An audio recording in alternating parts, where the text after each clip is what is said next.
Hey everybody, it's Dave here coming to you from Fabulous Piano Revival. And today we're going to do a video for Vinyl Richie. He's celebrating 11 years in the VC and has come up with a 20-question tag contest. That's quite a mouthful. So I've got the list right here and we're going to get right into it. Question number 1. Show a fat guy. Okay, well, I have the Canned Heat album here. Hallelujah. It's not one of their better albums, but it does have some good stuff on it. And here on the inside is the fat guy. I believe this guy was the lead singer. I'm pretty sure. Don't quote me on that, though, but he has spent some time chowing down at the old buffet. All right, and now show a fat woman. Okay, we have John Cougar, early album from him. I believe this woman was in John Waters' movie, I think. Had some sort of fame for a short time. And, yeah, appearing on John Cougar's Mellencamp's album. Okay, question number 2 is going to be, show us the album that Vinyl Richie could dance to. I don't know. It was the first thing that popped into my head. A Fool for the City on side 1 of this album. And then if that doesn't get you up, he's got Slow Ride on side 2. So Foghat's Fool for the City. I had some trouble with this next one. Beer in a Backyard. Couldn't find anybody drinking beer.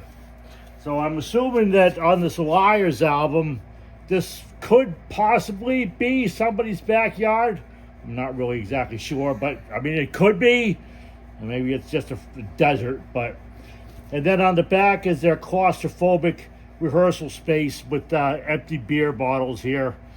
So they obviously had drunk some beers while they were rehearsing or trying to in this minuscule space. This is a great album. Okay, next question is a recommendation for the VC. Now, this was recommended by Vinyl Richie, the man himself. And I had it went out and just got it right away. Wall of Voodoo Live, Record Store Day. Really good album. Listen to this quite a bit.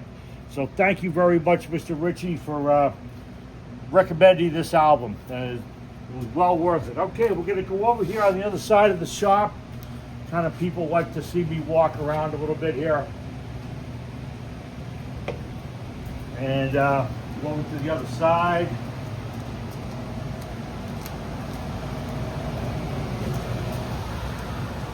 The heat just kicked on, so if there's a little rumble in the background.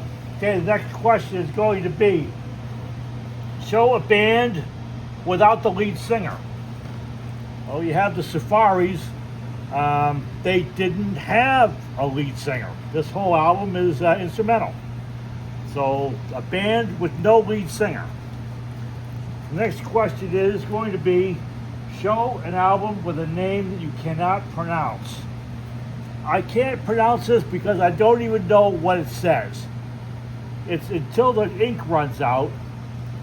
But the band itself and the font on the label is exactly the same as this. So it doesn't give you any clues. Maybe somebody knows what that says. I'm baffled. The next question is going to be a food question or eating. We're going to go to Guess Who's Road Food. This is an excellent album. They put out some kind of stinkers after Randy Bachman left. This is definitely one of their better ones. And open it up, and there they are chowing down at a snack bar. So it's all pretty good stuff. And then it's all been there's some more beer drinking here. I didn't even notice that. But okay, the next question is going to be, show an album that Vinyl Richie doesn't have. Well, I'm almost 99.9% sure that he does not have Glenn Gould, Beethoven sonatas. There's a great picture of Glenn in front of a wonderful scenic Canadian wilderness. As far as I'm concerned, as far as piano players go, you have Thelonious Monk and Glenn Gould, and then there's everybody else. Although this album, being Beethoven, sounds more like silent movie music, I prefer Bach myself. But bought this at a thrift store for 50 cents. Well worth it.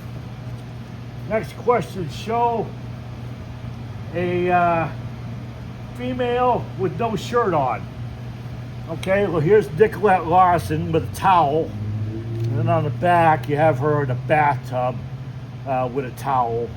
It's too bad she wasn't a bigger, didn't get bigger. She had that one big hit, Lot of Love, and then just never really able to follow it up, and unfortunately passed away young.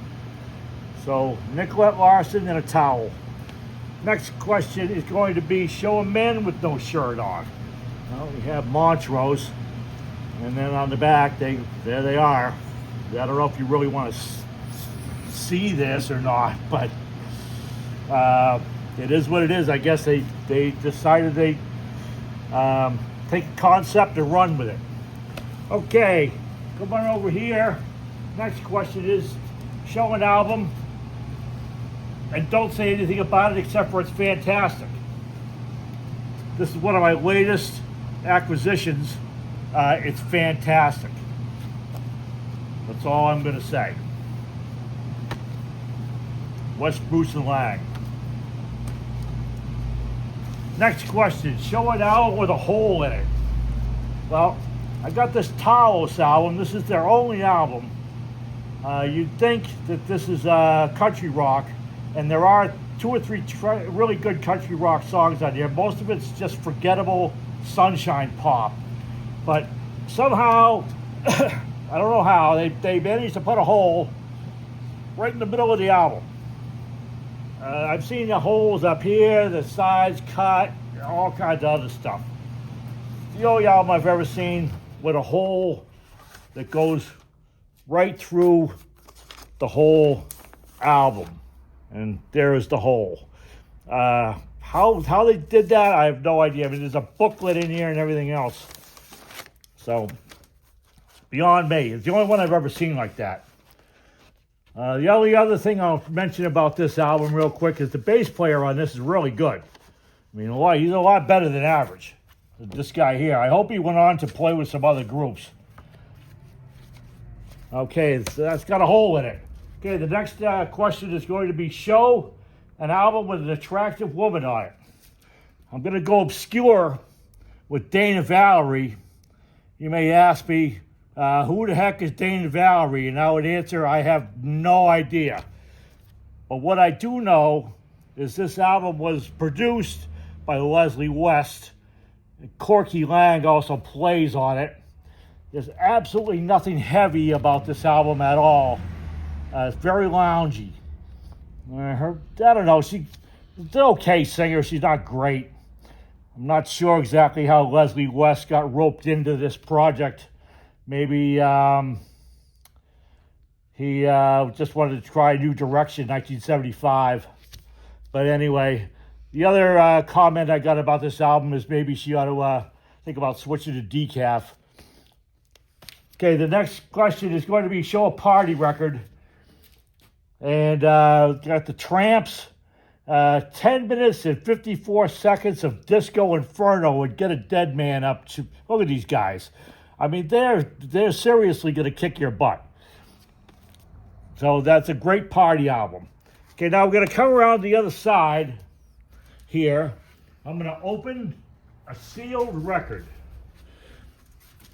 Now, I've had this album for close to 20 years. I never opened it because then I have to listen to it. Crystal Gale, probably more famous for her freakishly long hair than her actual singing.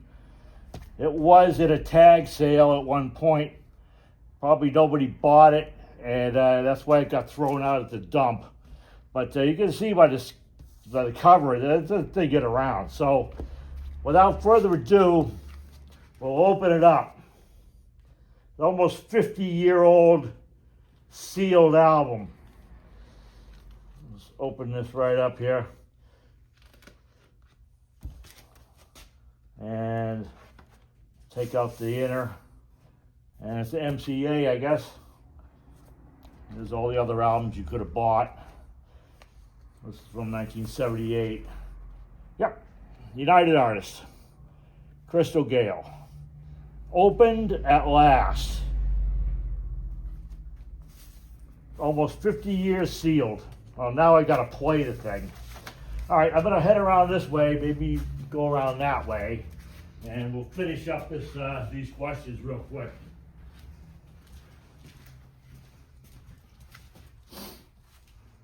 Okay, the next question is going to be show an offensive album cover. I'm going to show Buffy St. Marie.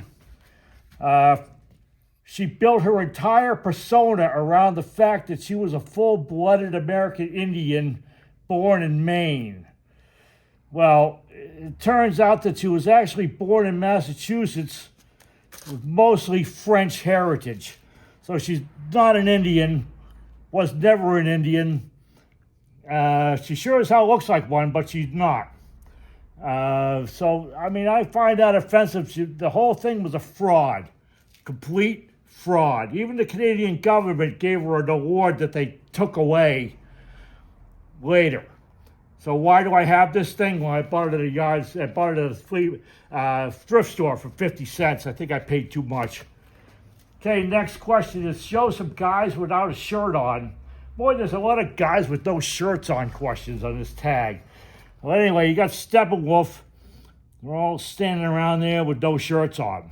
So, more guys with no shirts on. Next question is a violent cover.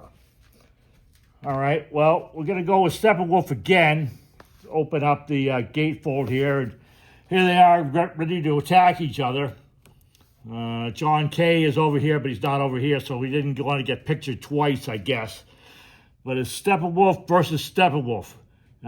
Getting ready for some bloody battles. This is an excellent album, by the way. I'll show the back. That's really cool. I love that. Okay, next question is show somebody who could kick G.G. Allen's ass. I'm pretty sure that Johnny Paycheck would have absolutely no problem kicking anybody's ass, let alone G.G. Allen. Okay, show an outsider record. Well, here's an outsider record for sure. It's Dominic Behan, Easter Songs of the IRA. It's pretty traditional Irish folk music with some pretty dark lyrics. I'll show the label real quick. The label's pretty cool. There we go. You know, that's definitely outsider music for sure.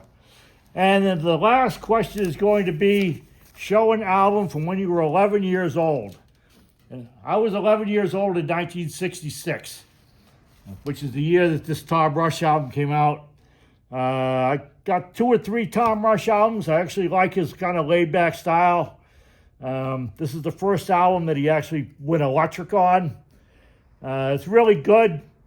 I do like it quite a bit. And finally, for Vinyl Richie, he's such a punk rock guy. Show a punk album here. Got The Exploited, live at the White House, 1988. It is gold stamp promo. Obviously came from a radio station. And this is really good. It's a live album. The sound quality is not that great, but it kind of gets better as the record goes on. Not quite as muddy, but it's a loud room. Typical punk rock show. So how good could the quality actually be? So that's going to be it. By entry into the Vinyl Richie 11 years in the VC tag contest. So have yourself a good one. Okay, bye-bye, everybody.